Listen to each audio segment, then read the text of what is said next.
hard and she never know I love her to skin and bones, not thrown sticks and stones just to let you validate your message to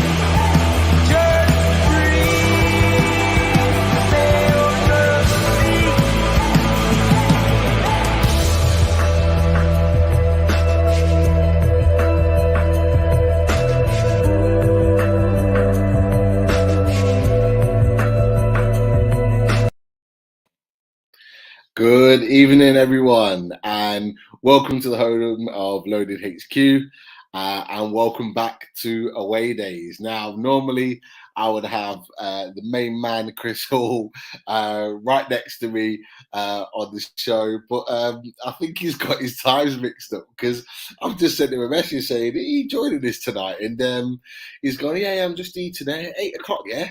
No, mate, it's 7:30. So I don't know. I don't even know if he's seen it yet, but absolute classic Chris.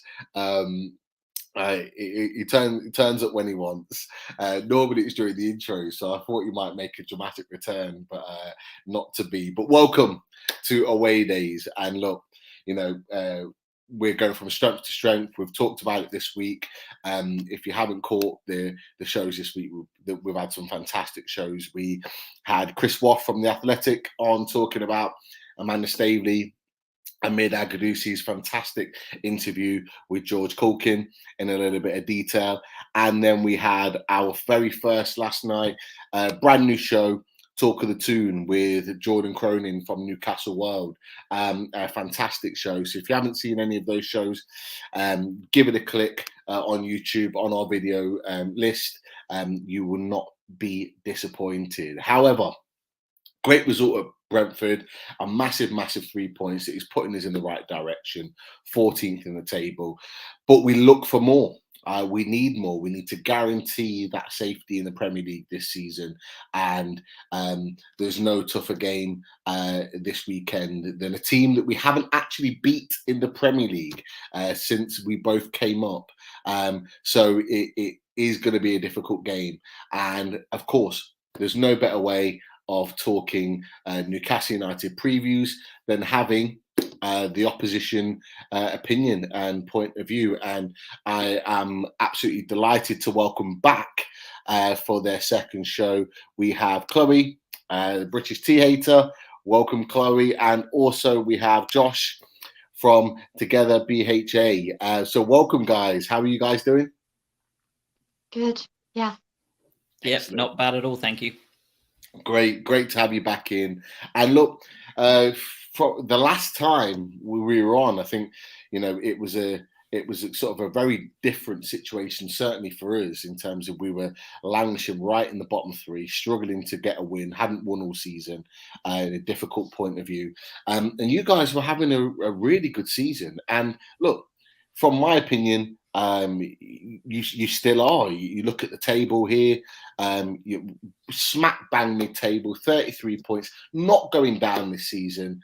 Okay, but from your assessment, and we'll start with you, Chloe. What are your thoughts on your season as a whole so far as we sort of enter March? It's been mixed. I mean, honestly, mostly I still think it's been a good season. We have had a bit of a bad run recently, but honestly, I think that happens to every team. So I feel like it's the way the season pans out will be based on how quickly we can sort of turn that around. I think we've had 3 losses in a row now, and really we need a win, I think, to sort of flip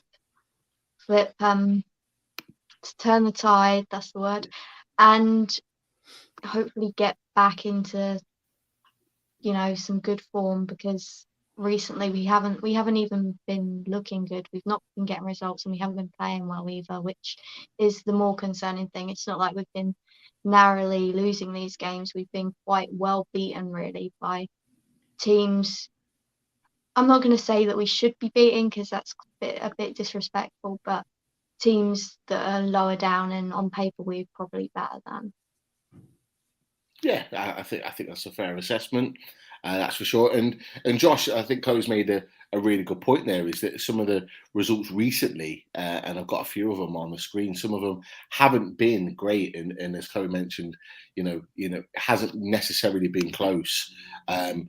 You look at the results here, with Tottenham, you did get, sorry? I said, can we not? Oh no. Hey, we had to look at our fixtures all through the Painful. season. So I know it is painful. You got the win against Watford, which I think all of us down at the bottom end were really happy about. And then obviously Man United was a difficult one. I actually watched that game myself. And I think the big ones are the last two, in particular, and they were the ones that are kind of like, so I don't know, Josh, you might know better. I would have assumed that the last two results maybe are the ones that have started setting the alarm bells off. Yeah, definitely. I don't think anybody's looking back at that United game with any kind of concern about how we played. I thought we were excellent, but we were quite hard done by, which seems to be the way, right? You know as well as we do. If you go to Old Trafford, you're always going to be hard done by if you decide to play well. Burnley was, in Graham Potter's own words, the worst he's seen us play under his tenure, and he isn't wrong. It was really appalling from the word go. Weghorst is a good player. I thought he was a good signing, but he's not that good. He made himself look like a Champions League striker, and that's a reflection on just how poor we were, more than anything. Villa, it was better, but the age-old classic of being unable to tuck away our chances. We had two great opportunities in that first half. We could have gone in at 2-1 up at half-time. McAllister skied one over the bar from 10 yards out. These chances come back to haunt us, and we are looking shakier and shakier at the back, and I think that's the big difference. We've just looked incredibly dodgy at the back of recent. No, it's an interesting point, and it's interesting actually that you've said that, Josh, with regards to you guys at the back, because the one thing I would say in all the years that you've been in the Premier League is that you've kind of prided yourselves on the fact that you have been really solid at the back. One thing that I've always associated Brighton with, even since you came up in the Premier League, is not really conceding many goals. Look, we all get beat by a number of goals, but the fact that you've conceded quite a number and not looked as tight or solid, even with some of your better players in, I think that's possibly a little bit of a concern. But look, I wasn't going to go here just yet, but I think it segues actually nicely into the talk here, in that I want to get your opinion. You talked about at the back and how you may not be as solid at the back now. Is it possibly because of this man not being at the club anymore? Obviously, he was in a fine reign of form in the build-up to him, obviously moving from Brighton to Newcastle, but obviously now he's made the move to Newcastle. It seems like, and look, I might be wrong here, and it's something where I would really like to get your opinion on. It seems like he's come to Newcastle and really made us a solid outfit. We're a team that have conceded the least amount of goals in English football, alongside Rotherham on 3 in this period of time in 2022. But do you think he's maybe a reason why that defence maybe isn't as solid as before? Chloe, I'll come to you on that one. I feel like when we let him go, there was a lot of talk about how he was like our 5th choice centre back, and yeah, he probably was, but we've had a couple of injury. Well, Webster's injured again, and Dunk's been suspended. We haven't really been playing the same system in the way that we want to. I think certainly against against Burnley, we went to 4 at the back, I think. And then against Villa, we tried to play Cucurella at left centre back, and that's just not his position. So I don't necessarily know if it's because we sold him or because we didn't replace him. Because while he is a good player, he wasn't our best. He was probably our most informed centre back. But I feel like if we had brought someone in, we would have had a bit more what's the word? Depth, a bit more depth in that position, whereas we don't. And I know people were saying when we actually let him go, we've got Hayden Roberts, who we're afraid to play for some reason. It's like we've got these young players that are supposedly, it's okay if we let him go because we've got a young player coming up in that position. But, we're afraid to play, and we'd rather play someone out of position in that, like we did against Villa. So I don't know. It seemed like at the time I didn't really question it too much because I did think that we would be all right without him. But now, sort of looking at how we've played, Duffy's been in quite poor form, I think. And he had a bit of an argument with Sanchez at the Burnley game, which you don't want to see. You don't want to see your players fighting like that, really. It's never a good sign. So I do think it was definitely a loss. I reckon, I think he was probably quite a big character in the dressing room as well. He gave that sort of impression. So I think he has been a bigger loss than I sort of realised at the time. I think we should have replaced him. I sort of feel like we couldn't not let him go because obviously Newcastle is like his boyhood club. He wanted to go, and you can understand that. But at the same time, I feel like we should have maybe said, okay, you can go, but we need to bring someone in. You can go if we can get someone else in, and we didn't get anyone else in. So we've suffered really. We lost White in the summer and then Burn, and we haven't replaced either of them. And I just think that's a mistake. We've gotten rid of more players than we've brought in, really. No, it's I think that's a fair assessment, and it's kind of something that I'd seen obviously from the outside looking in that I think there was a lot of fans that maybe overlooked how big of a miss Dan Burn might be to the team. But just touching on that, Josh, do you think from your perspective Dan Burn has been a bigger miss than maybe you anticipated? But also a little side question to that, what we're seeing from him now, and I don't know how much you've seen of him since he signed for Newcastle. Do you think that's something that can be sustained over a long period of time?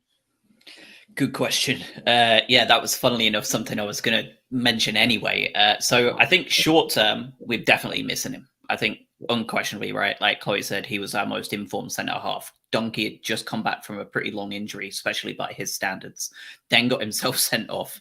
Webster's been in and out of the injuries like all year. He's had a rough season because when he plays, he's excellent. Well, mostly. And he's really struggled to stay fit. We've got another, Potter said he's had another setback just today.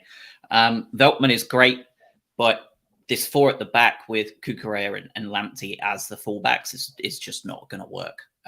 If we're going to use both, we need to have 3 at the back. And we've really struggled with just injuries, suspensions coming at horrible timing. So we've missed Burn short term. I think even if Bloom and Potter look back with 2020 vision and can see exactly how this last month plays out, I don't think they turn that deal down anyway.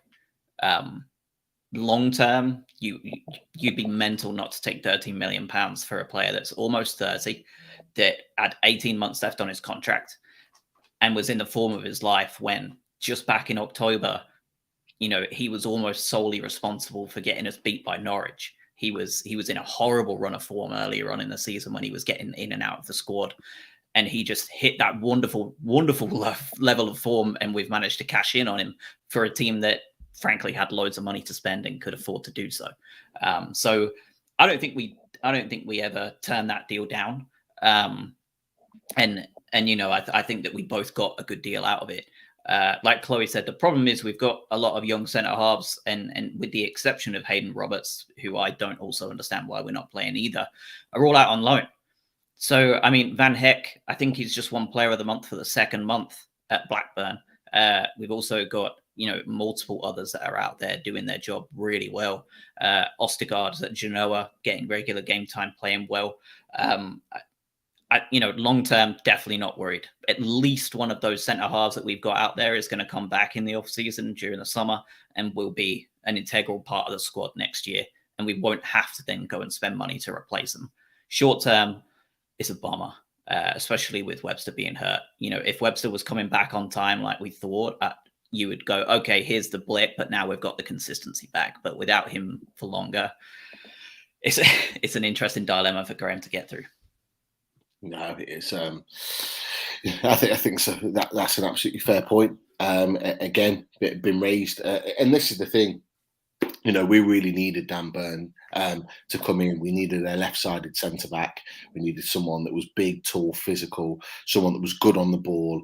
And that's been something that's kind of, really surprised, I think, a lot of Newcastle fans. I knew he was decent on the ball, but actually he's come in and really been sort of controlling on the ball. Eddie Howe has really got him being able to play and being confident in possession. And it's really kind of, it's really kind of helped us as a defence settle down. I think he's been a massive part of why we've played so well and why we've kept clean sheets and been very, very difficult to break down.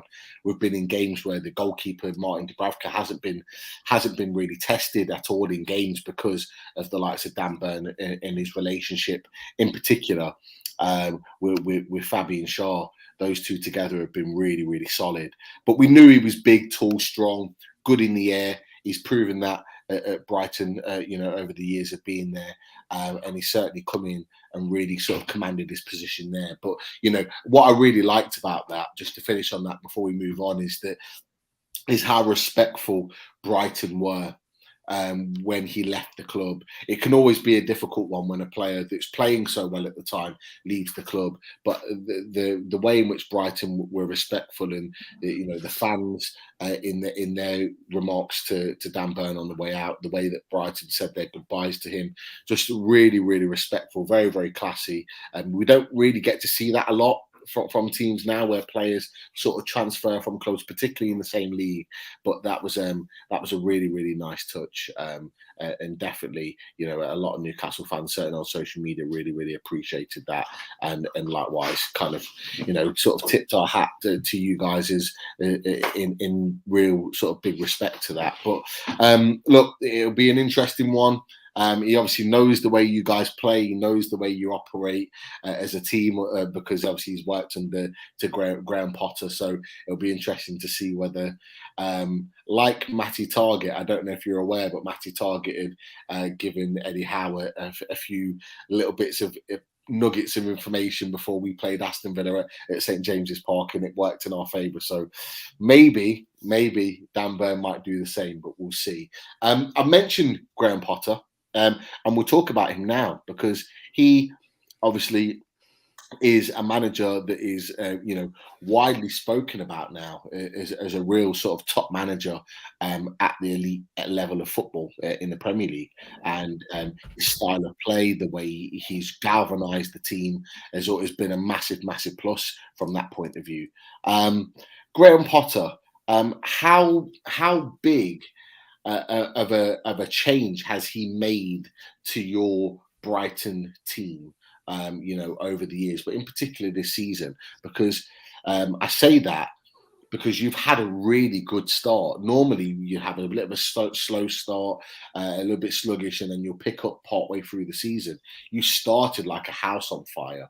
What has he done to change that? I'll start with you, Chloe.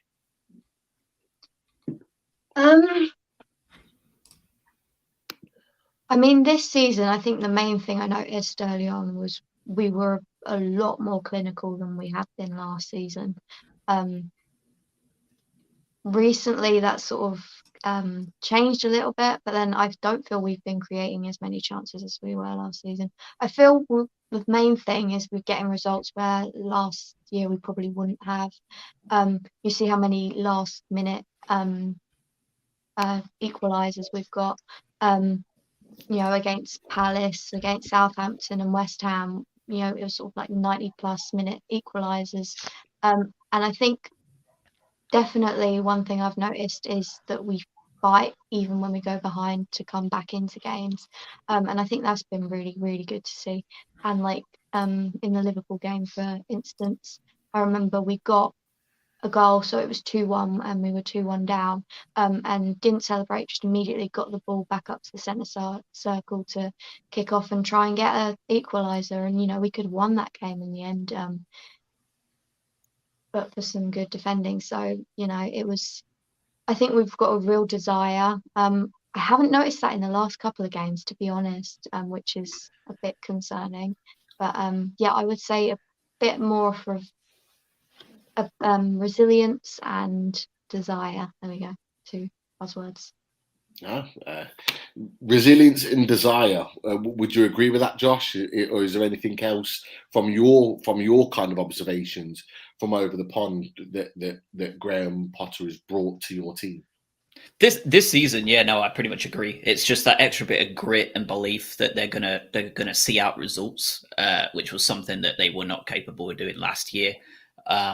Being able to, I think also he's strengthened the side in very specific ways as well, right? Like last season when Lamptey was fit for that short amount of time, we were just horribly reliant on that right hand side. We've now signed Cucurella and we're able to do both. Just that extra bit of versatility. And then you've also, you know, you've got players like Trossard who are having a much better season than last. They look a lot more comfortable playing centrally, which is something he never used to do. And just in general, right? Like Bissouma, again, he's been very poor the last 2 games, to be fair. But before that, he's just grown and grown and grown. Has just been an unbelievable player. And he gets better every single year. So I think in the same way, some of the players are not up to standard just yet. You're seeing the fruits of that identity that Brighton have kind of cultured over the last couple of years or decade, honestly. And I'm sure we'll get into that with Dan Ashworth talk later on. But we're starting to see the fruits of our labor, right? So like Trossard's coming into his best form. Bissouma's having yet again his best season, and you're having other players doing the same thing. And it's the little marginal gains, and that's what's happening here as well. We're having a marginally better season than last, despite the poor run of form. And you know, it's those little baby steps you need to keep making if you're going to be a team like us with the budget we have and the structure we have. If we're going to continue to be a long-time Premier League team, these are the steps we need to make. Okay. No, I think that's a fair point. One thing that I wasn't aware of actually, but Mad Mag Mark has come with an early question for you guys that I was going to wait, but I thought it's a perfect time to ask you now, and it's regarding Graham Potter. So it's a 2-part on here, so I'll put them both on for you. And it starts with question for Chloe and Josh. Since the infamous Graham Potter comments towards the fans after the 0-0 draw against Leeds, your form has dropped with only 3 wins in 12 games. Has the relationship with him soared? And I wasn't aware of this in particular. I don't know if you guys were, but he's even put the quotes on here. Where he said, you have to understand the game, understand who we're playing against and how we played, what we did. We're sitting 8th in the Premier League, but maybe I need a bit of history lesson at this football club. So, you know, Mad Mark thinks that maybe this might have had an impact on fans or on performances. Would you agree with that assessment, or do you think that's probably looking too far into it? No, I think that's just nonsense, to be honest. Yeah. That Leeds game, the reason he was so frustrated was I think it was a 0-0 draw. And we could have had 8. We just absolutely battered them. There was a couple of very frustrated fans, and I say a couple because it really was a couple. And to say that we've gone on that poor run of form, between Leeds and now, we had our longest ever unbeaten run in the Premier League. So it's just rubbish. Yeah. That's just not true. No. and 3 wins. We've won 7 all season. So I mean, Yeah. no, not for me. Go for it. I know, Chloe, you wanted to say something as well. What were you going to say? Yeah, I just thought I totally agree with Josh. That's like a bit of a reach, I think. Yeah, we've only won 7 games all season, and yeah, we went 7 games unbeaten, which was like our longest ever in the Premier League. So yeah, I don't think it's anything to do with his comments. I actually did agree, to be honest. I did think the booing was absurd, to put it lightly. So yeah, I don't think I still think we've got a good relationship with Bath. Okay. No, that's fair enough. And Mad Mark, thanks for putting in that question. I think that's cleared it up. I certainly wasn't aware, and I don't know whether our mystery guest over that way was aware of those comments as well.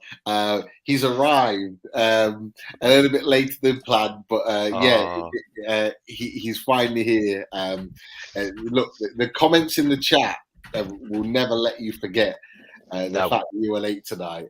So if you want to go back and have a look through, interesting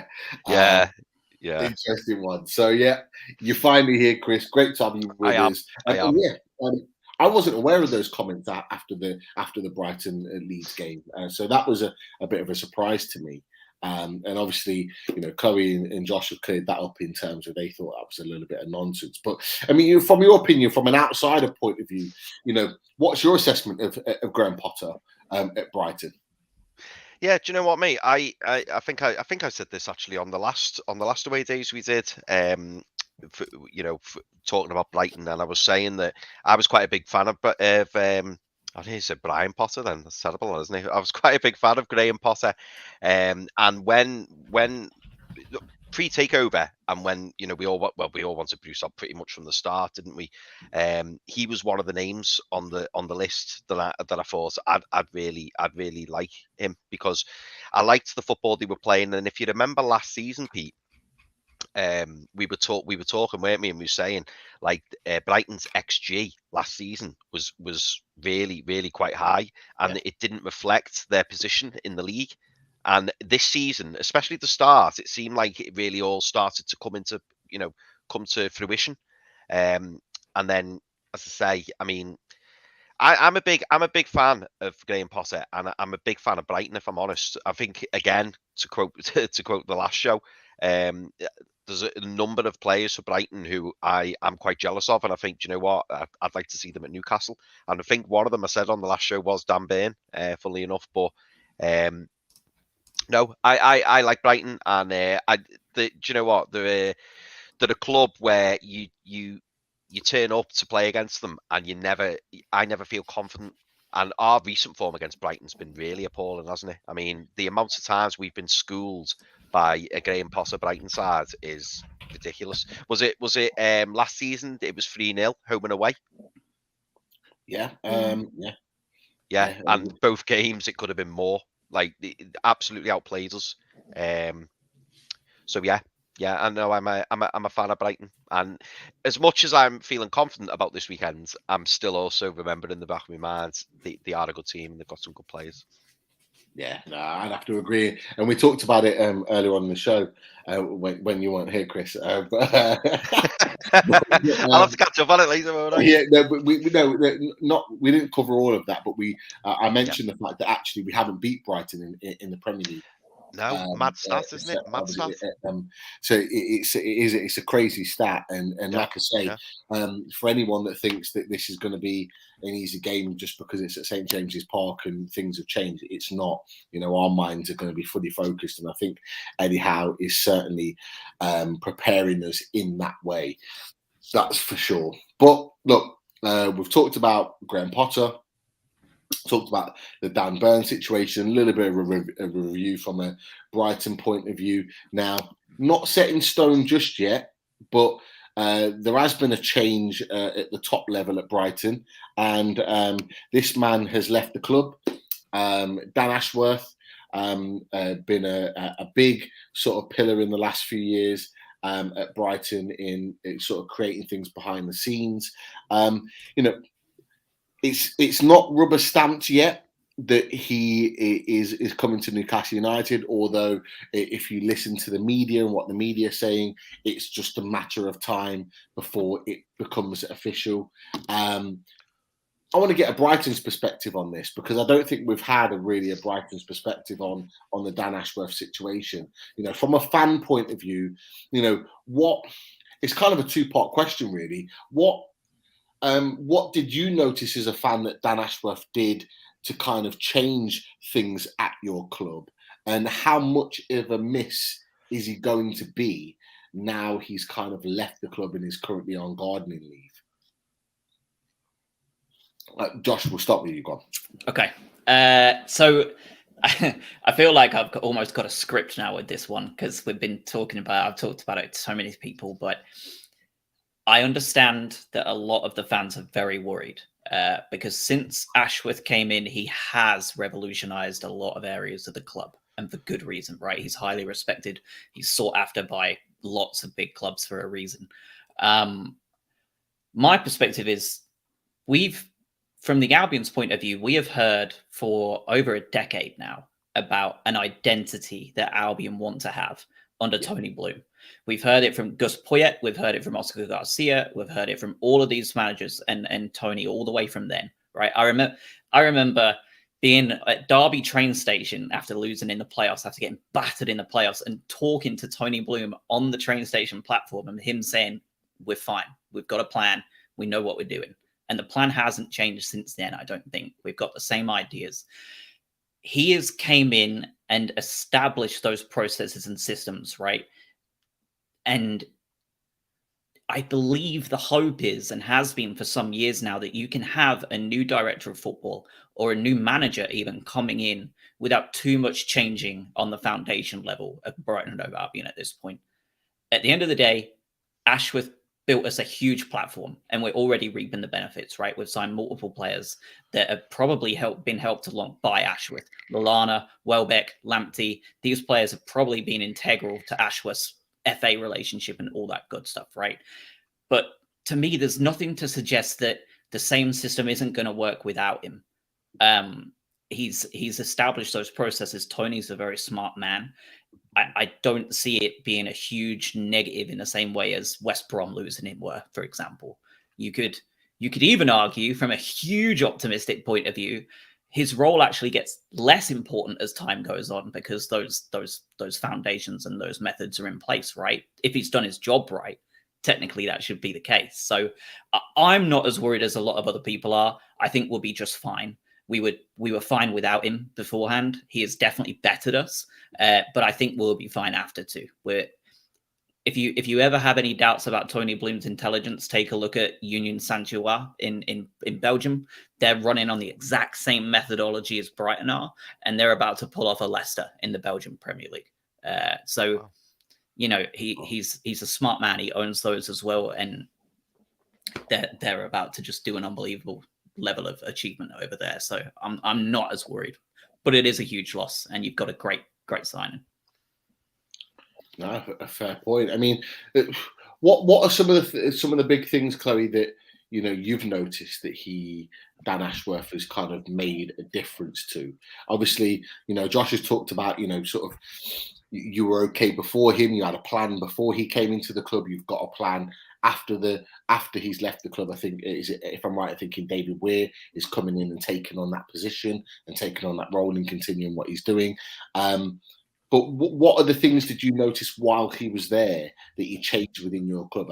I'm just asking from a point of view, because obviously Newcastle fans, we haven't had very good kind of experience with those sort of sporting directors of football. We're talking about Dennis Wise and people like Joe Kinnear back in the day that were absolute shambles in their roles at the top end of the club under Mike Ashley. So, what could he potentially come in and change, and what have you noticed that he did at Brighton that made sort of a difference to your club? I'm not going to pretend to actually know too much of what his role was. I don't really when I heard that he was leaving, I saw lots of people panicking, and I was a bit like, should I be panicking too? So obviously he's important to us. He was important to us, but I think a lot of people were worried he'd have inside information about like players' contracts and stuff, but I can't imagine that he'd be allowed to, give you guys behind the scenes, or he's only got this long left on his contract, or he's got a release clause or whatever. So I can't imagine that he'd be allowed to tell you anything like that. I don't really know what he did. I can't lie. I'm not too familiar with sort of the behind the scenes things. I do know he was involved with Lallana and Welbeck, and sort of had connections with like England, because I think he was involved there before he came to us. But honestly, I don't really know. Well, I think one of the things maybe that he was involved in, and you guys will be able to correct me on this, is producing this facility here, being a part of you guys creating your training facility, which is a top facility with regards to training at the moment. And as I said to you guys early on, I think it was before we went on air, that actually, from our point of view, that's something that we really, really want at our club. If anyone was to ask what we really need from a Newcastle perspective, it's a brand new training ground. Our training ground in the 90s into the early 2000s was one of the best in England. The problem with that is since the 90s, early 2000s, there's not been a change, and we're now in 2022, and it's now considered one of the worst in the Premier League. And actually, there are a number of Championship clubs that actually have better facilities training-wise than we do. So, Josh, I'll come to you with regards to this. I mean, did he have much of an impact on the training ground in terms of what was needed and what was kind of put in place for that training facility? Did he have a bigger say as what people have talked about in the media? I don't think so, to be honest. That training facility was built in 2014, so that was quite some time before Ashworth came to us, and it was awarded Category 1 status then. So that was when we got that facility built out. It was part of the planning situation with the Amex when we first built the Amex as well. It just took a little bit longer for planning permission to go through.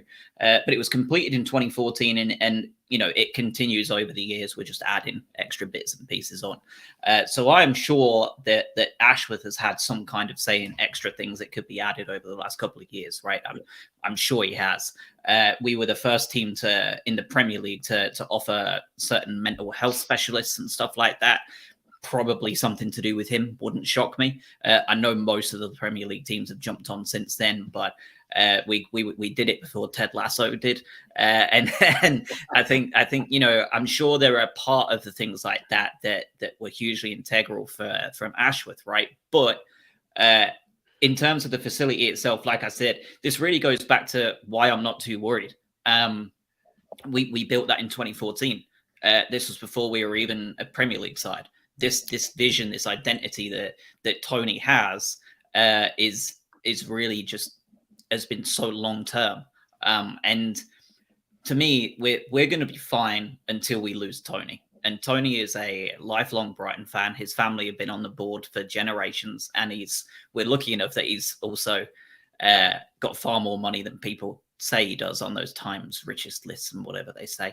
And I don't think he's going anywhere, right? So to me, I'm pretty good with it. And yeah, that facility was built quite a while before.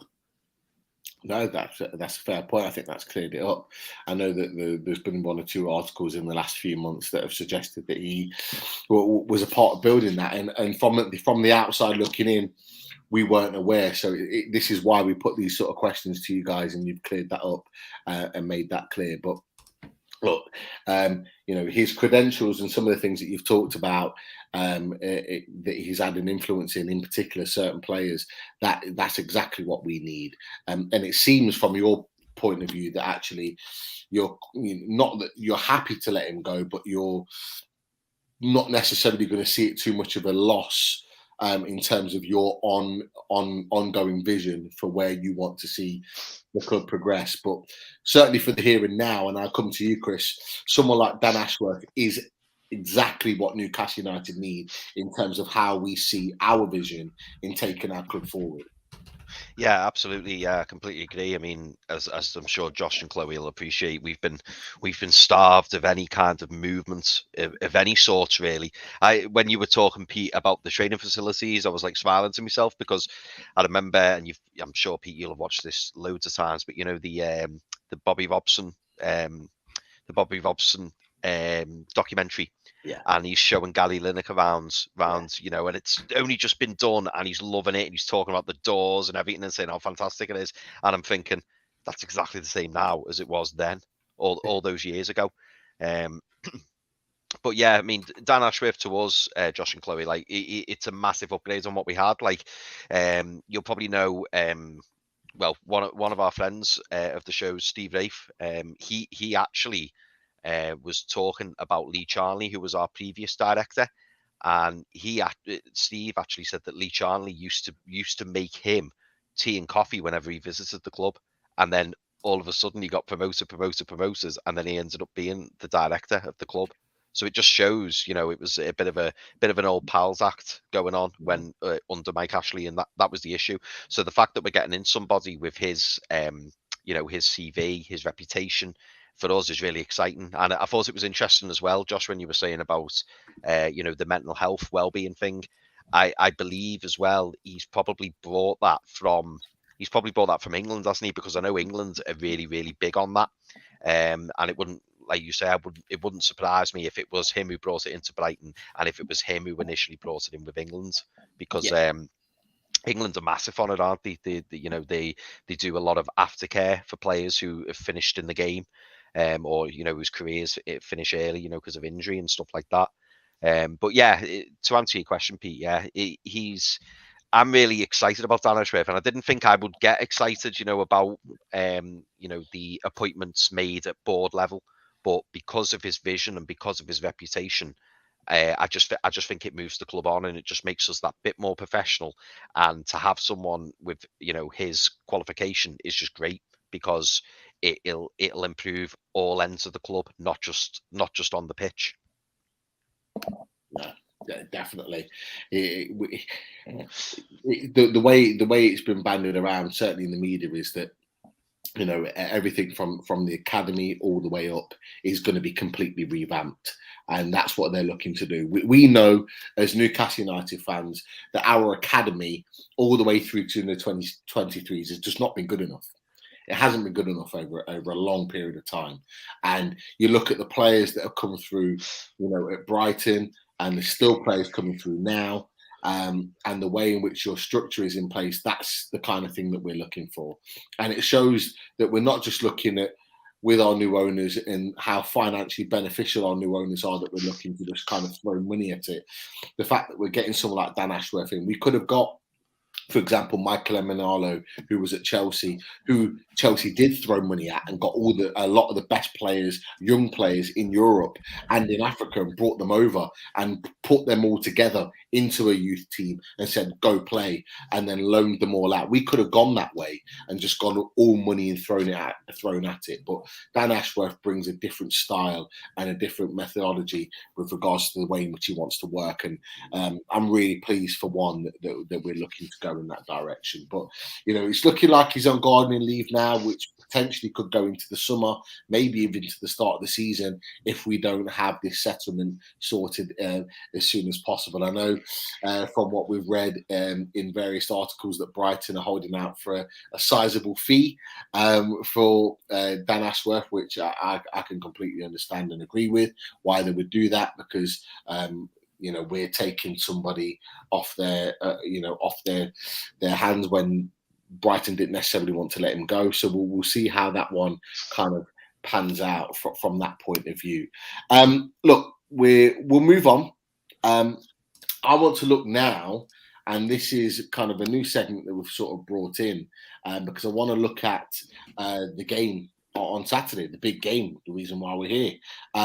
In that I asked a few of you to kind of give us your team, your selection for the game on Saturday, and we'll come to Brighton first, and we'll start with where is it? We'll start with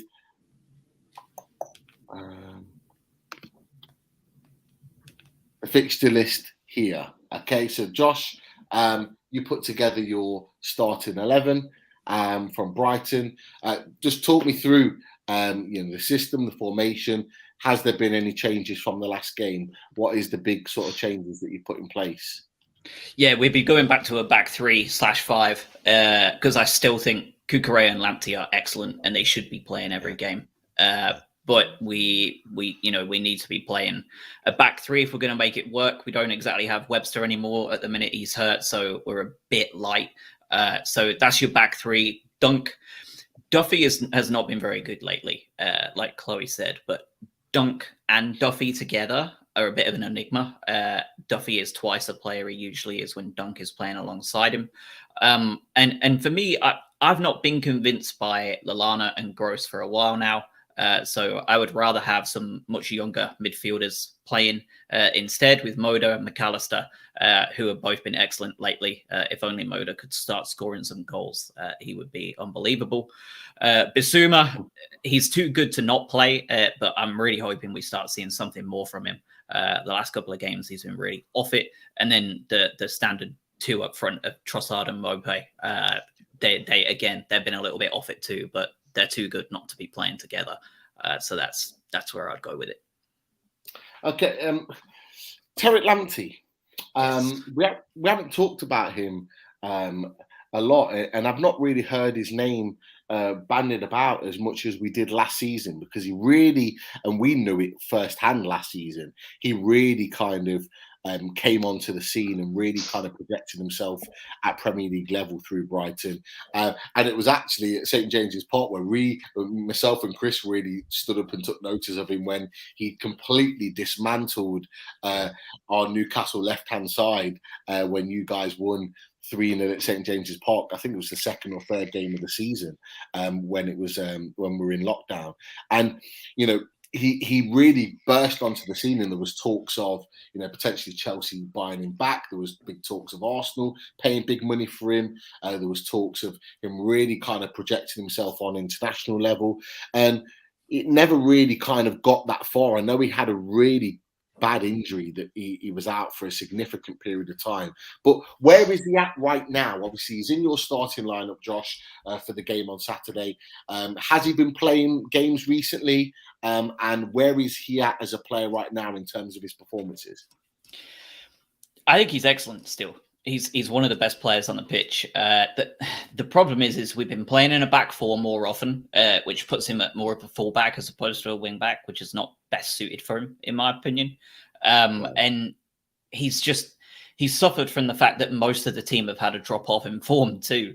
I think the last 2 games are the first 2 games in a while he's actually played 90 minutes of football non-stop. But he's creating chances. There's been 1 or 2 times where he could have won a penalty if the ref decided on a different day that he was going to give it. He's still a great player. He's still a very good player. Teams are obviously starting to game plan a little bit more on him. They know what he's about. Quite often, you're going to see a lot of teams double up on him now, and even then, it's not foolproof. But recently he's had a bad time of it simply because of how poor we've been, I think. But he's still an excellent player. And his best position is wing back. So I hope we see it more so than full back. But I think personally we're going to be fending off a fair few bids in the summer for him. Okay, interesting.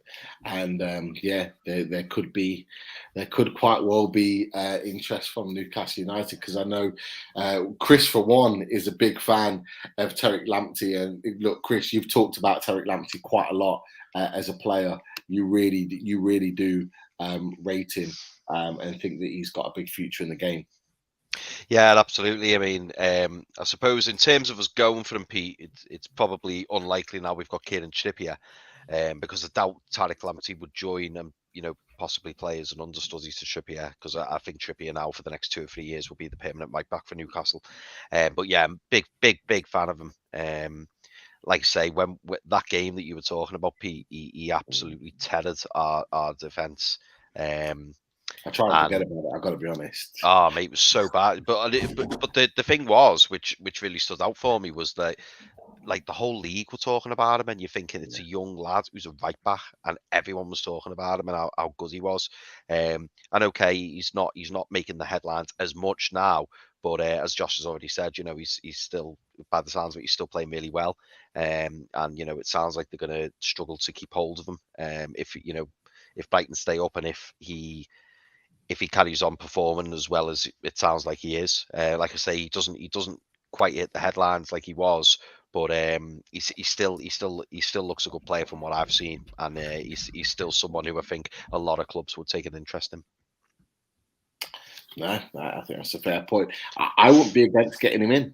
I won't be against getting him in as another right back. Obviously, we love Manquillo is a kind of a squad player, but looking to the future, I think Trippier, 31, 32. You do have to look ahead at some point and think who could come in and be a good job. But I'm pretty sure that Josh and Chloe wouldn't like to let him go that easily. But look, Chloe, I know you took the time to put a team together as well. So we'll get your team up on here, and we'll let you. It's the exact same team. Yeah. So you guys are absolutely nailed on in terms of who you want. So there's some slight changes. So you've played McAllister just behind Trossard and Mope, rather than that kind of that focal striker with the two slight sort of inside forwards behind. Moda and Basuma in that midfield, and then you're looking at Cucurella and Lamptey as those wing backs. Talk to us about what you expect from your team on Saturday. I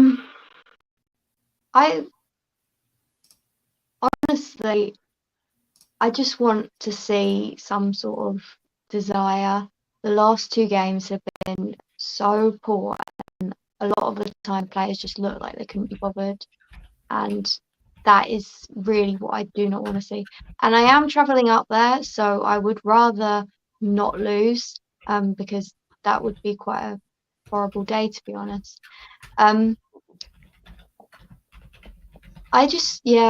I think sometimes we attack a bit too slowly, and we pass it around the back a lot. And then by the time we actually get it in the box, it's too crowded and no one can get a shot away. Honestly, I'd rather see Alzate start instead of Basuma, because I don't think he's done a lot wrong.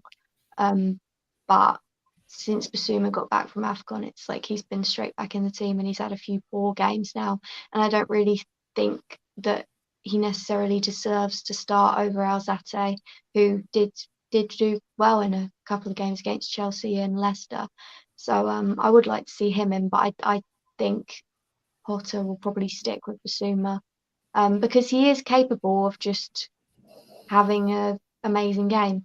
Like against Spurs, he was like the best player on the pitch, even though we lost that game. And he is capable of just having a world-class performance, I'll say it. But recently he hasn't been up to his usual standard at all. Chloe, I'll ask you about Basuma, because this was something I was going to come to as well. And Josh, feel free to chip in with this. Is that with Yves Basuma, obviously, he's had a bit of a tough time this season. Like, I won't go into too much the court case and the things that are potentially going on behind the scenes, non-football related. But the one thing I'll focus on is actually over the course of the January transfer window, he was linked to a couple of teams actually, and a couple of teams were potentially readying a couple of bids, and actually Newcastle was one of them. on our fully loaded transfer show, we actually touched on the point that we were considering putting a bid for him. We didn't do it at that stage, but certainly Aston Villa were. And Aston Villa were looking at sort of like a 30, 40 million pound bid. Do you think, from your opinion, and from what you'd heard, Chloe, that there could have been a situation where he has maybe had his head turned and maybe that's why performances have been affected? I don't want to think that, but honestly, I am starting to wonder a bit. He just, the last few games, particularly after the game, he's just been like straight down the tunnel, not clapping the fans or anything. And he's always had quite a good relationship with the fans. So it's quite shocking to see. And it's a bit like, well, what's changed? So maybe, I mean, I hope that he's still happy at Brighton. But who knows? Who knows what's going on in his head? No, it's a fair point. Look, Josh, from your point of view, obviously he has been linked to a number of big teams. Those teams that are considered sort of top six, although it was sort of more Aston Villa in particular and then Newcastle that were interested. But he has been heavily linked with Liverpool before, Arsenal as well, even Man United at one point, although that wasn't really a solid link. Do you think he's got the capabilities of playing at that level consistently, or do you think a little bit like Chloe, where he has the opportunity and the ability to have a great game against Spurs like he did, but then maybe have those 2 or 3 other games where he doesn't really hit the heights? No, I think he could play. I think he could push for a place in any Premier League side, honestly.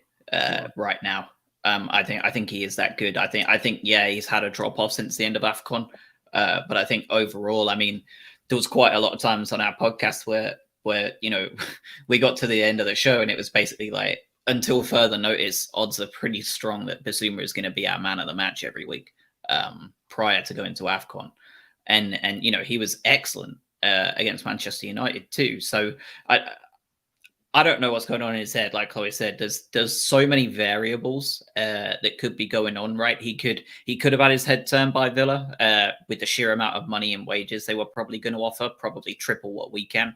It could be something to do with AFCON itself and Mali, right? He had been out of the Mali squad with some pretty bad disagreements with the Malian FA and all that sort of stuff.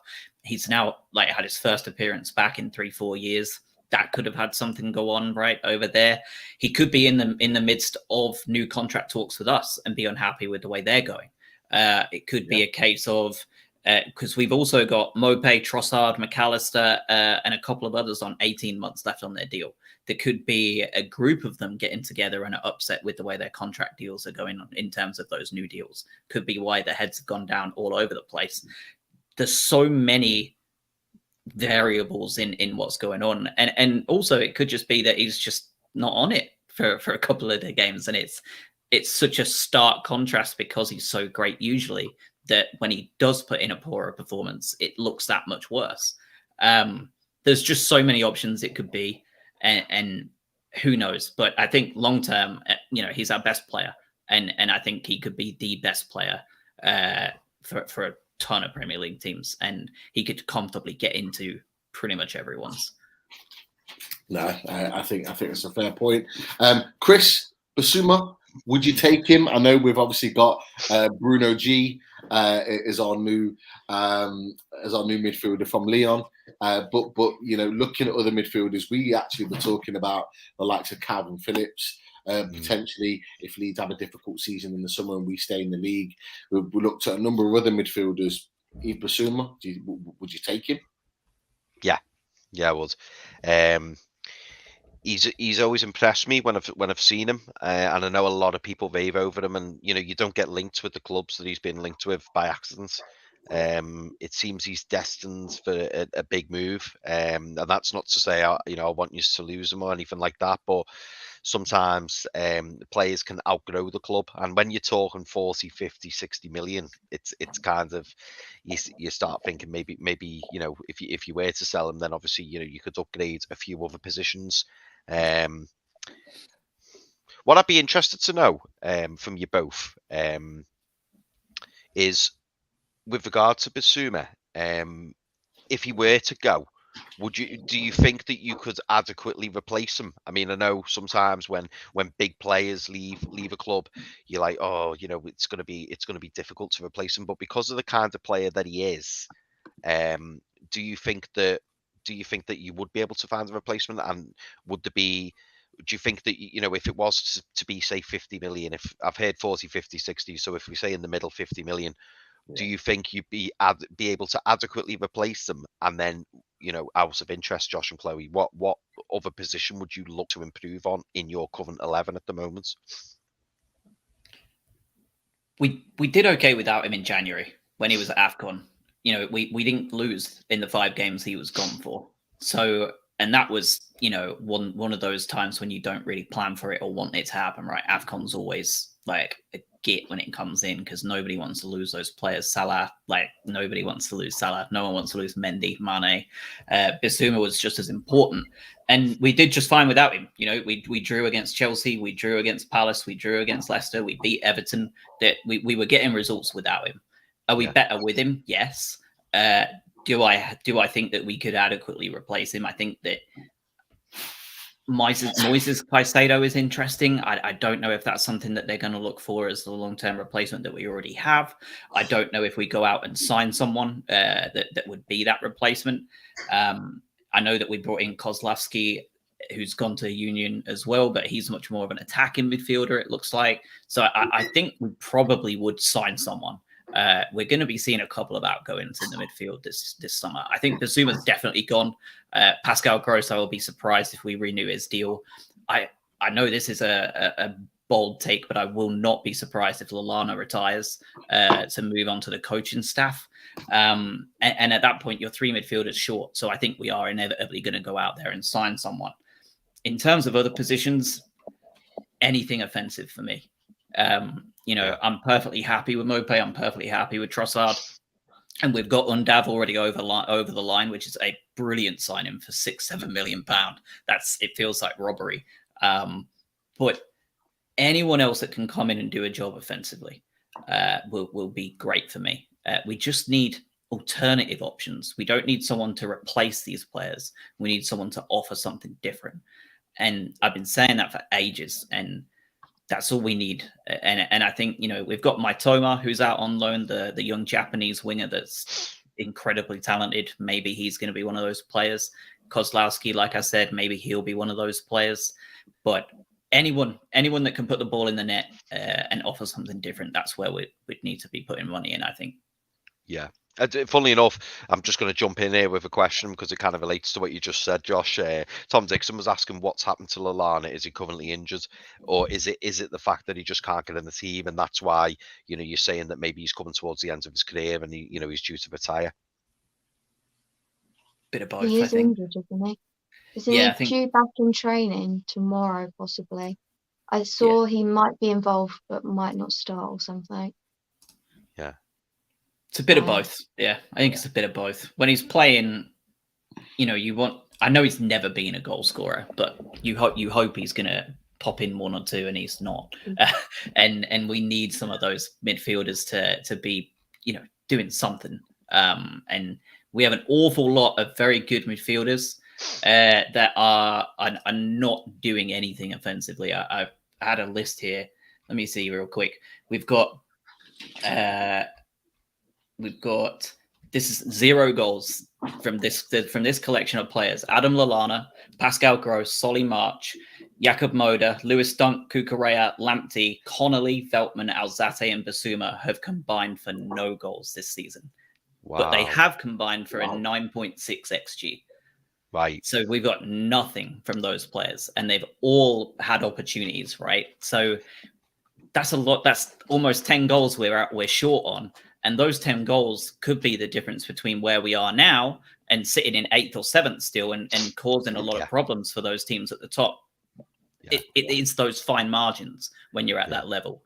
So, if we lose Lallana and we lose Gross, and we've obviously offloaded Connolly already and Bissouma as well, and you replace those with 1 or 2 that can score 3 goals each, what more can you ask for? That's kind of what you're looking to do, I think. just to ask, just to touch on that, I remember again last time we spoke. I remember we were discussing. Is it Aaron Connolly? Yeah, Aaron Connolly, yeah. I liked the look of him. I mean, like when he like burst on the scene, didn't he? Burst on the scene, and like I think he made a couple of good sub appearances, and I remember putting him in my fancy footy team actually because when I watched him, I thought, bloody hell, he looks decent. Has he just tailed off? I think he's gone out on loan, hasn't he? Or have you actually just sold him? He's gone Borough, isn't he? Yeah. He's a bit of a madman, isn't he, Chloe? Is he? Yeah. Come on, tell us about it. No, you're right. Like he came in against Spurs, didn't he? And was unbelievable. Like Yeah, he bagged yeah. I Jordan's watched him debut. before. Bloody hell. He looked really good. And since then, everything went to his head. From all the stuff I've heard from people who have seen him out, he likes to be out a lot. Lots of nights out. Lots of do you know who I am? Fighting in kebab shops. He's not great. He's got that drama with his girlfriend with Love Island and all that shit as well. Like he's just a walking red flag of a man. Like he's better off gone. I'm glad he's gone. It sucks because if he had carried on that Spurs form and really grew into himself, great. But he is a case of ego before performance. It's a shame. And from what I've been hearing from Borough, then they're not particularly impressed either. Which is not great. I thought it may be the chance for him to revamp himself, but again, it's only been like a month and a half, but it doesn't sound like he's making the inroads to do that. Right, okay. So I take it he's gone on loan then, Josh. So he's due back then. I believe so. Yeah. Yeah. Right. Okay. That's interesting. Chloe, just to touch on my question before, which I put to Josh. So if you were to lose Basuma, do you think you could easily replace him? And where would you be looking? Would you be looking the same as Josh and more offensive kind of player, or? Yeah, I mean, I'd really like a midfielder who can actually put the ball in the back of the net. I feel that is one area where we really, really lack. I feel like Moda at some point will get a goal and will start scoring a few. But I don't know what it is, but we can't seem to actually score from midfield, and it's quite annoying really. It like games where we've started like 4 midfielders and it's like who scores out of those 4? None of them score. And it's all right when you've got one, because you do need defensive work from your midfielders too. But when none of your midfielders can actually put the ball in the back of the net, you become overly reliant on your strikers, and then that puts added pressure on them, and they probably don't perform as well. So, yeah, I definitely would like. I think McAllister can score, and he had like an amazing performance against Everton. So he's definitely sort of an attacking midfielder that I really, really do rate. And I want to see more of Alzate as well. I know I think he scored against Liverpool last season. I know he's not necessarily an out-and-out goal scorer, but I do think he offers something a bit different in that midfield, and I would like to see more of him. And I don't really understand why he's been sort of benched so much. He doesn't seem to get as much of a chance as a lot of our other midfielders who I don't feel necessarily perform when they play. But, yeah. Interesting. Yeah. No, really good insight, really good opinions. I think I'll just go back really quickly to the last one. Probably sounds like a little bit like Nar Ranger, who was at Newcastle, and Alan Pardew was a little bit of the same, maybe a little bit more high profile in terms of his activities off the pitch in Nar Ranger, but certainly a very, very similar type of behaviours there. He was the first person that came to mind when you were talking about Aaron Connolly and the things that he was doing off the pitch. It just screamed Nar Ranger. But you mentioned Aaron Connolly is with someone from Love Island. Who is that? Do we know?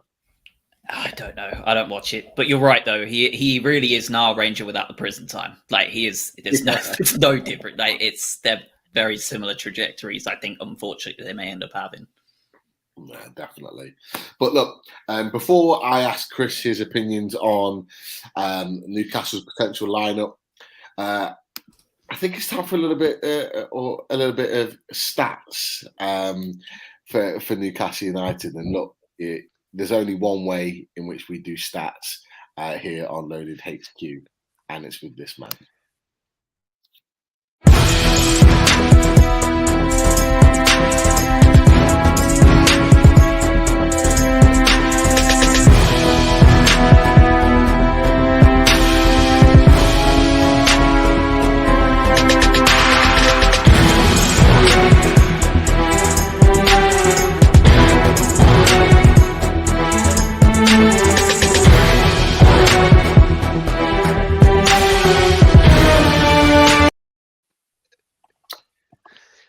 And like magic, Evening, lads. How you doing? Evening, guests too. Hope you're all well. Yeah, all good. Keith, welcome to the show. Thank you for being patient. Obviously, whilst we were talking the Brighton lineups and potentials for Saturday. Great to have you on as always. And look, I think we touched on a little bit that the stats with regards to Brighton in the Premier League aren't good. But look, what stats have you got for us this week with regards to the big game on Saturday? Brighton, Newcastle, or Newcastle, Brighton. The all-time record for Newcastle in this fixture. They've played each other 29 times, but Brighton have got the better record, if only fractionally. They've won 9, they've drawn 8, and Newcastle have lost 12 against Brighton. He has a bad stat. Newcastle have never beaten Brighton in the Premier League. Played each other 9 times, drawn 5 and lost 4. So that's by far the worst opposition for Newcastle. So they're a bit of a bogey team, really, in the top flight. Newcastle's last win against Brighton about 5 years ago was in the Championship 16-17 season, when Newcastle won 2-1 at the AMX with a wonder goal from Mo Diarmi. And Newcastle actually did the double over Brighton that year as well and won at St James's. But those 2 wins for Newcastle are their only wins against Brighton going back to 1990. Wow. They've played each other 17 times, so 2 wins, drawn 7 and lost 8 against Brighton. So it's a poor record.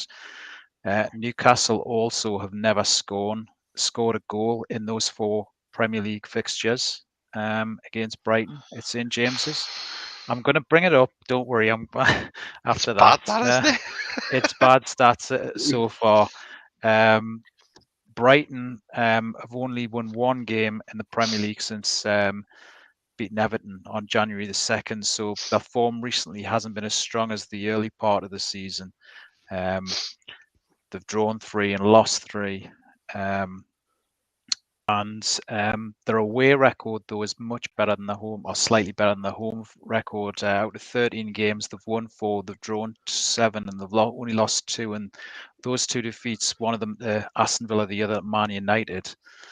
So it's slightly better than the home form, where they've won 3, drawn 5, and lost 5. Eddie Howe has a really good record against Brighton. He's managed 16 games. He's drawn 4 and he's lost. He's got 2 wins and 3 draws against Newcastle.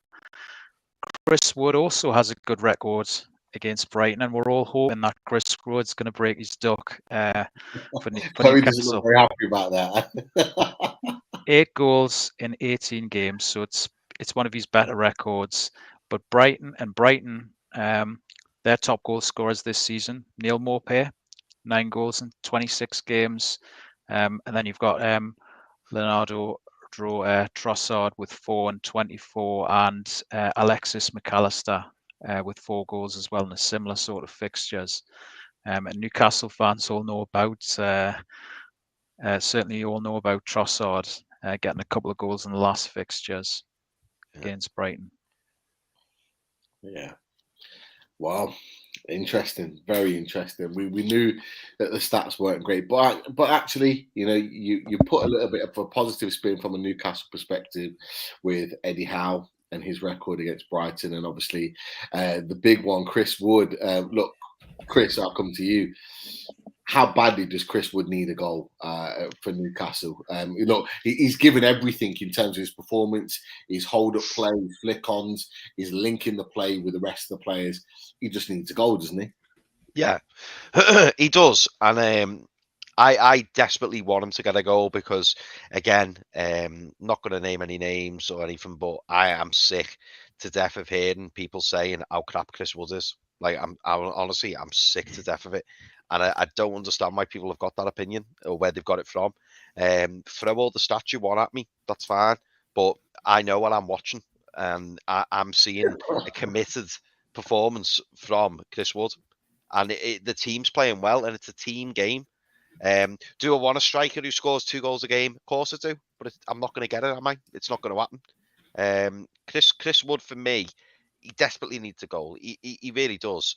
And I believe as well, once he breaks that duck, I think he may go on a little run. So really, for even more than for the team, I want Chris Wood to get it for Chris Wood. I want him to get a goal just to get that monkey off his back, so to speak, and just really start his career. Like I still find it laughable, Pete, that we're talking about this. And like, correct me if I'm wrong, he's played 5 games for Newcastle. Yeah. Like, so some of us are carrying on like he's played 50 games or something. And like, he's been used to, I'm going to run through it again because I have to, because it irritates me. But we play in a 4-3-3 system, and Chris Wood is used to playing in a 4-4-2 system with a striker next to him who he's played with for like 2 or 3 years. Yeah. And they know each other's runs, and and then the one time where we do start playing 2 up top for a small period, he's playing with Alan St-Maximin, who I don't think Alan St-Maximin knows what he's doing half the time, because he's that, he's that switched on, and he's like, oh, go that way, I'll go that way, go that way. So for Chris Wood to get used to a brand new team, a brand new formation, not playing next to his mate who he's used to playing with, and us being I'd say we under Eddie Howe, we do play a lot differently to Burnley. Do you know what I mean? Our build-up play is different. We're not whipping balls in all the time, albeit last game against Brentford, I know we did get a few balls into him. And like even the chance where he hit it square on at the keeper, I just thought, you know what, a couple of inches either side, or if the keeper, didn't move quick enough, he'd have got his first goal. And I just think, just give him a little bit of time. If we get to the end of the season and he hasn't scored, I'll go, all right, yeah, fine. And he's played like 20 games or whatever it will be. Fine. I mean, I'm just thinking here, and I know we've drawn this comparison in the past, or I've heard this comparison in the past. Do you remember when Kevin Nolan came to Newcastle? I think it was that kamikaze season, that crazy season, chaotic season, when Newcastle went down. But he came in the middle of the part of the season, and he didn't score in that half of the season. But the second season he came in the Championship, you think he grabbed about, I think he got about 18 goals. And then the following year, when they were back in the Premier League, he got about 12 goals. And he, obviously in that amazing run, he grabbed 4 goals against Sunderland over 2 games. So it could just be, it's a difficult time to come in the middle part of the season anyway, especially if you're a striker, I think.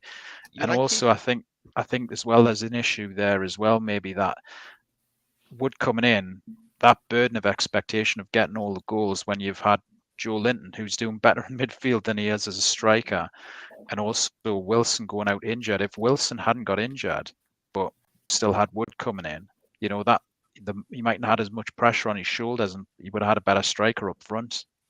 Yeah, I agree. He might even be playing alongside Callum Wilson. Callum Wilson was fit. The two of them might have been up there, and maybe he'd have integrated into the team a little bit better. Who knows? But yeah, I hope he scores, Pete, and he deserves a goal as well. And talking about that, we'll go on really quickly to our potential starting 11. And I've done 2 starting 11s because there could be an alternative with maybe 1 or 2 changes. So I'll do the first starting 11. I put it out there as what it could potentially be on Saturday, and then there's an alternative one. And I want to get your kind of guys' thoughts on that. Okay.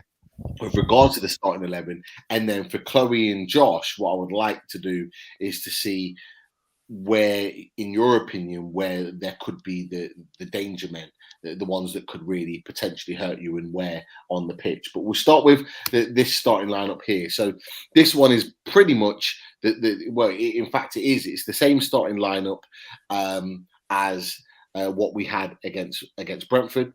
The same team. Obviously, it was a winning team, 2-0 away at Brentford. A comfortable win in the end, although they were down to 10 men after 10 minutes. But the way we dominated possession, there's question marks on potential players in the team, the likes of Kraft, the likes of Murphy, but they both did a job in order to get the points. What are your guys' thoughts on that, Keith and Chris, with regards to that starting lineup? Would you take that starting lineup coming out on the pitch at 3:00 on Saturday? I'll let you go first, Keith. Go on, mate. I think Fraser's definitely been bang on form. I mean, there's rumours he could be up for Player of the Month, really. So quite happy with that. Willock seems to be hitting some form as well in the last few games. Solid with Target and Burn as well there at the back. I've always just got a bit of a worry about Kraft there. That's the area of vulnerability for me, where if, I think any team could have it, and no disrespect, but I think any sort of side could get confidence and have a go on that side for Newcastle. That's my thoughts, and obviously, Murphy's a trier at least, I would say. Yeah, definitely. Chris, from your opinion, would you stick with that, or would you make some changes? No, for me, Pete, I'd stick with that. Ryan Fraser played fantastically well on the left last week against Brentford. Jacob Murphy, far more comfortable, especially being a right-footed player, far more comfortable on the right. People keep talking, and I sound like I'm having a big moan here, and I'm not, but I keep reading or hearing or watching people saying, we need Bruno Guimaraes in and blah, blah, blah. And don't get me wrong, I want Bruno in as much as anyone. Like, the cameos we've seen, Bruno Guimaraes looks absolutely, mustard. He looks superb, and I can't wait for him to be wearing the black and white shirt on a permanent basis. And I think once we've already spoke about Pete, once he breaks into that 11, he's staying in that 11, in my opinion. However, you cannot, 7 games unbeaten, you cannot replace any of those 3 at the moment. You can't. If you want to bring on Bruno at half time, 60 minutes, 65, whatever, great, do that, freshen the midfield up, but you can't drop one of them 3. In my opinion, I really don't think you can.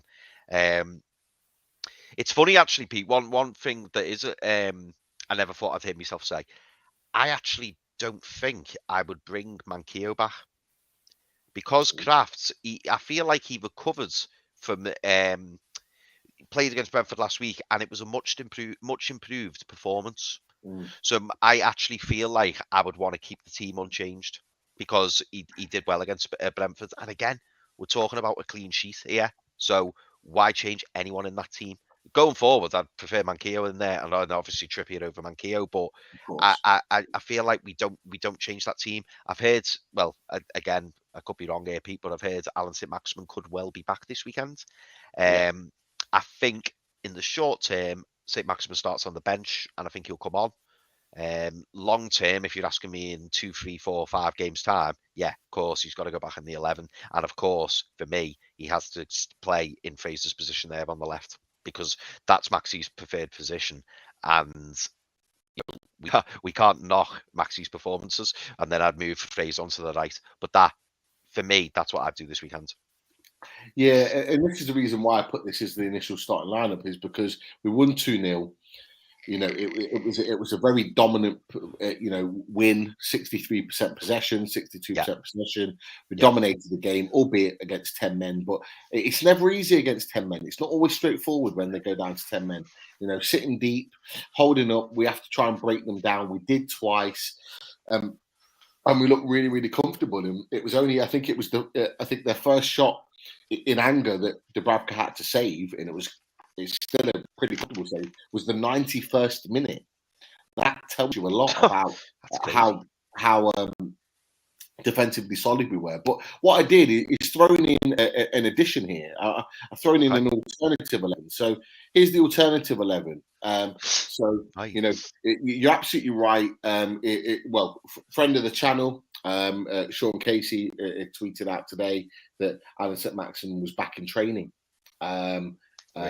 So it could well be that he could be back training. If he's been back training today, Thursday, another training session Friday, 2 days training sessions could well be ready for a start on the pitch or potentially on the bench. But this is the alternative. So you've got ASM on the right, Fraser on the left. Now, I know you talked about in the show yesterday about having ASM when fit, Chris, on the left-hand side, but I've gone for the alternative. And the reason being is because a lot of people have said, Anderson Maximin needs to play on the left, but actually from a providing ability, from crossing and getting good balls into the box, he actually does better when he's on the right in terms of his delivery into the box.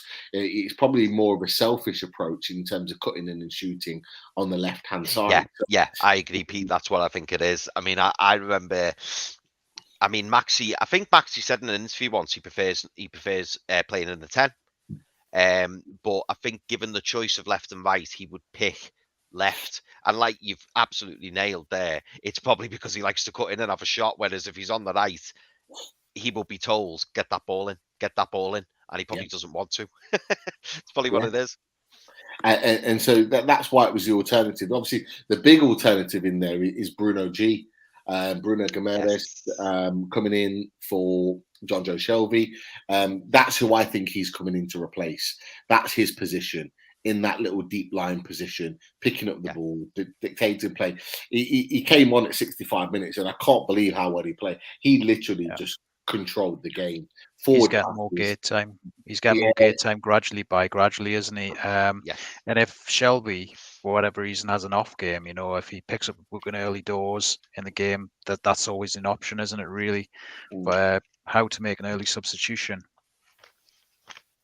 Yeah, definitely. But from your points of view, Josh, Chloe, we'll start with you, Chloe. Who do you think are our danger men? The people that you're worried about, kind of really affecting the game against Brighton, and whereabouts on the pitch do you think they will be on Saturday? I don't think we're very good at dealing with players with a lot of pace.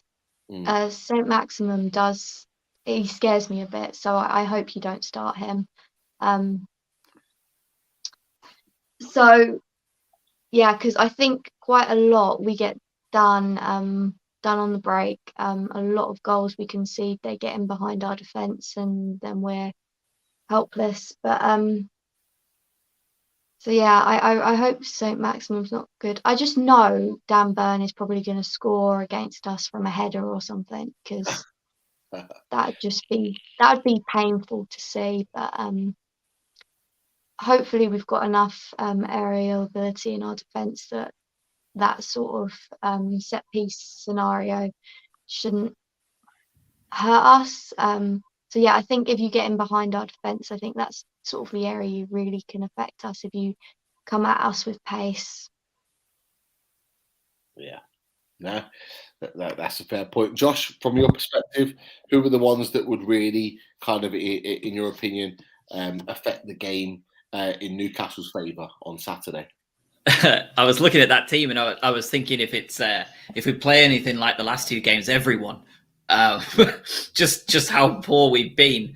If we play as we have done for the rest of the season, right, like without this awful couple of games that we've had, there's not a huge amount that really scares me there, other than Saint Max, right? If he plays, he's such an enigma. He's a good player. He can do just about anything, and he has the pace to scare us. Lamptey has had him in his pocket a few times, but the key point of that is that he's played at wing back. So if he's asked to play at right back, at full back, I'm really worried that ASM is going to just rip us apart if he plays. If he's played at wing back, I'm not even too worried about him either. The one-on-one there, it seems to be a long-standing duel between the two, and Tariq seems to come out on top a lot. Like Chloe said, the counter-attack is what kills us. And I know Keith mentioned the home record and the away record, and I think the reason it's so different is that teams come to the Amex and sit back. They're the away team, and they hit us on the break, and we're shocking at defending the counter-attack. So they let us play ourselves out and hit us on the break and score the goal. And at that point, they can sit back even deeper and do the same thing again and again. And that's what Villa did. That's what Burnley did over and over and over again. Burnley especially. And when we go away from home, teams come out and play us, especially an Eddie Howe managed team. Most of those teams in the bottom half of the table are going to still look to sit back, but Eddie Howe won't. So that's going to be the point where I'm more confident than usual, because away from home, we continue to play the same game, but the home teams do not. They come out and play us, and that's when we're at our best. So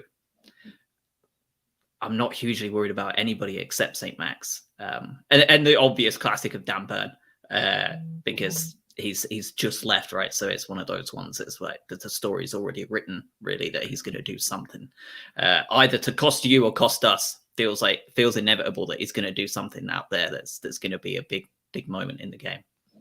Yeah, I hope that it's the cost you guys. He hasn't really got it wrong since he signed for the club, and he's looked really solid at the back there. And long may that continue. But look, we're getting towards the end now. Obviously, we've had the stats. We've looked at the lineups.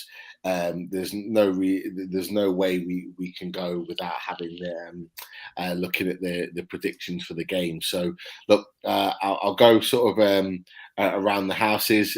Chris, from your perspective, what we're thinking at 5 p.m. on Saturday is going to be the result?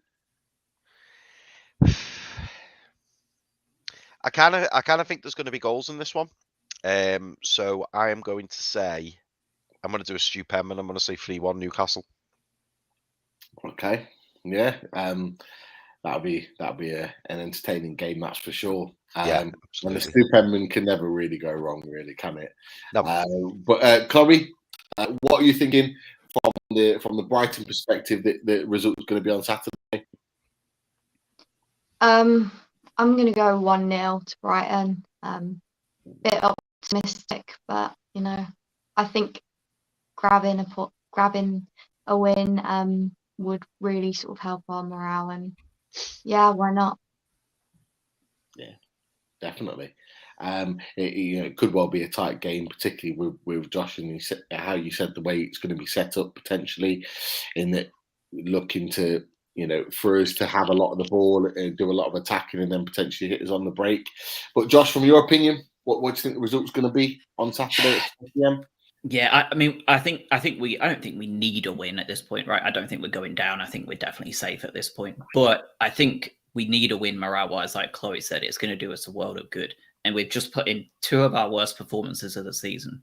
We're coming in against Newcastle, who are in great form, very buoyant, very happy, very motivated. So I can see us beating you 2-0, honestly. It just goes against it. It just goes with everything Brighton do. We play poorly against teams we should get results against. And I think we're going into this one probably underdogs, just on basis of form and momentum and that kind of move at the minute. So I can see us winning and winning comfortably, because it's just peak Brighton to do something like that. And the games after it are brutal. Liverpool, Spurs, Arsenal, Spurs again, Wolves. We've got a brutal run in afterwards. So it would be really nice to get something here. Look, confidence is running high in the Brighton camp, I've got to be honest. 2 big wins there. Obviously, after a couple of results that haven't been great, but Keith, do you have confidence in Newcastle United getting points? I know sometimes you tend to sit on the fence; you're not quite sure on how it's going to go. Jeff in the chat has gone 0-0, or I hope that's 0-0. But yeah, what do you think, Keith, from your perspective, is what's going to be the result come 5 p.m. on Saturday? Yeah, I just think there's an element of not thinking this is real almost. I'm expecting a bubble to be burst at any point, or it seems like all of a sudden Newcastle are going up the table, and it's just surprising to me, really, and in a good way. But I'm expecting it, at some point to be a couple of more twists to it, really. Brighton, out of those fixtures, since Christmas, apart from I think the Burnley game, they don't really concede a lot of goals still. I know maybe 2 against Man United here and there. So I'm thinking that maybe this could be like a low scoring game. Certainly on the Newcastle side, Newcastle have seemed to shore things up a bit more. I know that there's an issue currently with Wood, obviously not getting a goal or two. But I think that maybe this could be either, it could be even be like a Jeff score. Really, it could be. I'm going to go with another draw on this one. I mean, it's going to be crazy to think it, but if they don't win against this one, this will be 10 games against Brighton that they haven't actually won. But Brighton themselves will be really pushing. It'll be hard to break down because they've been a run of bad form. And I always think sometimes I think that's a tough one. So I'm going to go a draw on this one, maybe a 0-0 or 1-1. Okay. Well, look, I'm going to stay with it. I'm going to end it with the positivity from a Newcastle perspective. I think we'll win at home. I think, War Flags are coming back with a vengeance. The Gallagher, the Leesers, and the East Stand are potentially having flags in support for the players. So it's going to be an absolute spectacle, more so than any, with regards to the fan backing on Saturday. So it's going to be one definitely to keep an eye out when the players come out onto the pitch. That's for sure. I think it's going to be 2-1. I don't think it's going to be a comfortable game. I think it'll be a tight game between the two teams. It always normally is at St James's Park, apart from that one where it was 3-0, where they kind of blitzed us really early on. They generally tend to be tight games at St James's Park, and I feel like it's going to be the same again. So I'll go Newcastle 2-1. I think we'll keep that winning run going up to 28 points and fly us on the way to safety. So yeah, that's my opinion on those predictions. But I think that there's a couple of questions in the chat just before we wrap up that Chris has got that he wants to kind of put out to the panel. Yeah, just a couple of quick questions. I'm very conscious of time, but I just wanted to run through a few viewer questions because we always try and save them up and then try and do some at the end. So apologies if we don't get to your question, but I'm just whizzing through them now because I am conscious that we're approaching the hour 45 mark. But Donald asks, Chloe and Josh, with Burn gone, who offers leadership at the back for you? And Chloe, we'll go to you first.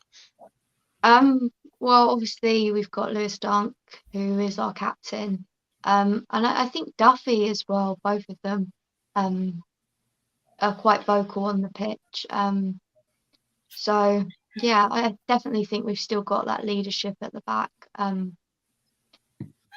But yeah, I think it was definitely noticeable that against Burnley that we lacked a bit of discipline there. And I think with Dunk back, we should have that leadership. I think, yeah, he's very important to our squad. And what about yourself, Josh? Yeah, no, you're right. Lewis Dunk is captain and is very much worthy of the armband, right? He makes almost every centre half he plays next to twice the player they are. Duffy and Burn especially, right? Like he transformed both of those players. And the longer Duffy went without him at Celtic, the worse he got. I don't hope that happens to Burn because I like Burn, but it's one of those things that you just never know. But Donkey is excellent. Sanchez is obviously a big talker, and so is Duffy. Hence, them both having an argument the other day. And I see him.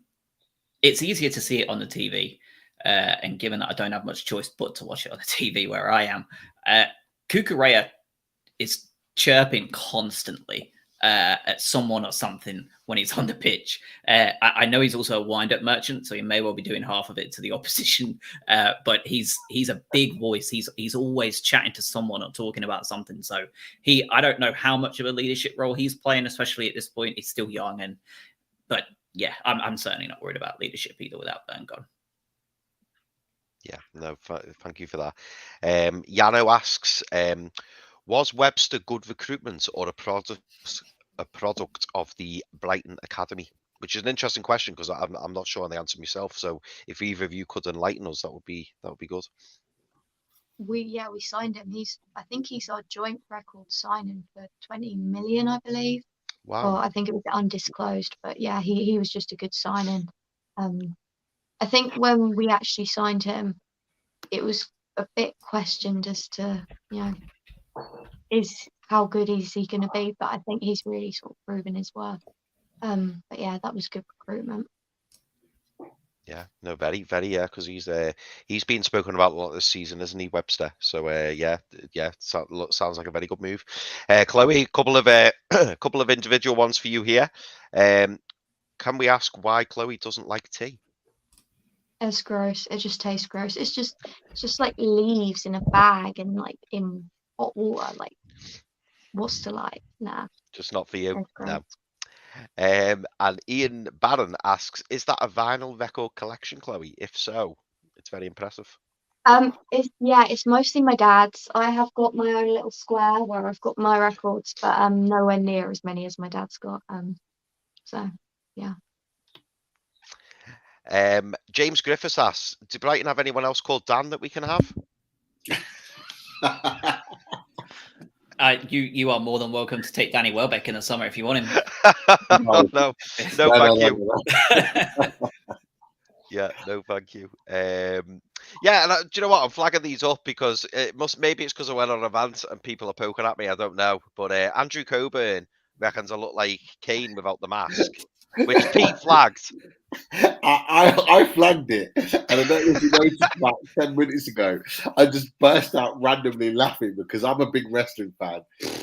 Kane, if you know wrestling, the guy that wears the mask, Glenn Jacobs, and as that flagged up on the screen, I looked at Chris, and he really does look like Kane without the mask. Mate, Chris just went red, all of a sudden, Chris's face just went red as soon as you flagged it. He really does. That just made me laugh out loud. It was brilliant. Yeah. And this one, to be honest, I'd take Kane. I mean, I can't picture what his face looks like, to be honest. I know he's got long brown hair, so I'd obviously have to get a wig or something. No. Actually, the mask has got part of the wig, so the long hair is part of the mask. He's actually got no hair, or very short hair. And I think that's why they've likened him so much to you, because of the short hair. Right, it's uncanny, honestly. Now I'm seeing. Yeah, now I've been told it. Yeah, like in the States, you're a big wrestling fan. You like wrestling? I've got tickets for Mania this year. Oh no way! Yeah, I've never been, obviously, but yeah, I'm very excited for it. Yeah, I've got tickets for Dallas. Yeah, I was lucky. I went to WrestleMania 25 in Houston, Texas. Nice. It was the only Mania I went to. Got to see my absolute all-time GOAT, Stone Cold Steve Austin, get inducted into the Hall of Fame. I was very, very lucky. Me and my brother went. But yeah, big wrestling fan. Talk for another time. But yeah, Chris. Did not know that. Kane, Glenn Jacobs. Right, okay. I'll have to check them later. Well, I'll tell you one I won't be checking later. I won't be going on Google to check this one later from Ryan Edwards. Ian Dowie. Come on, Ryan. Hey. Oh, dear. I'm sensing a lots of entries in Toon lookalike here on tomorrow's NUFC Matters show. Yeah, don't be posting any pictures of Ian Dowie. Jesus. I don't think I'll ever come back on the show. Oh, brilliant. Love it.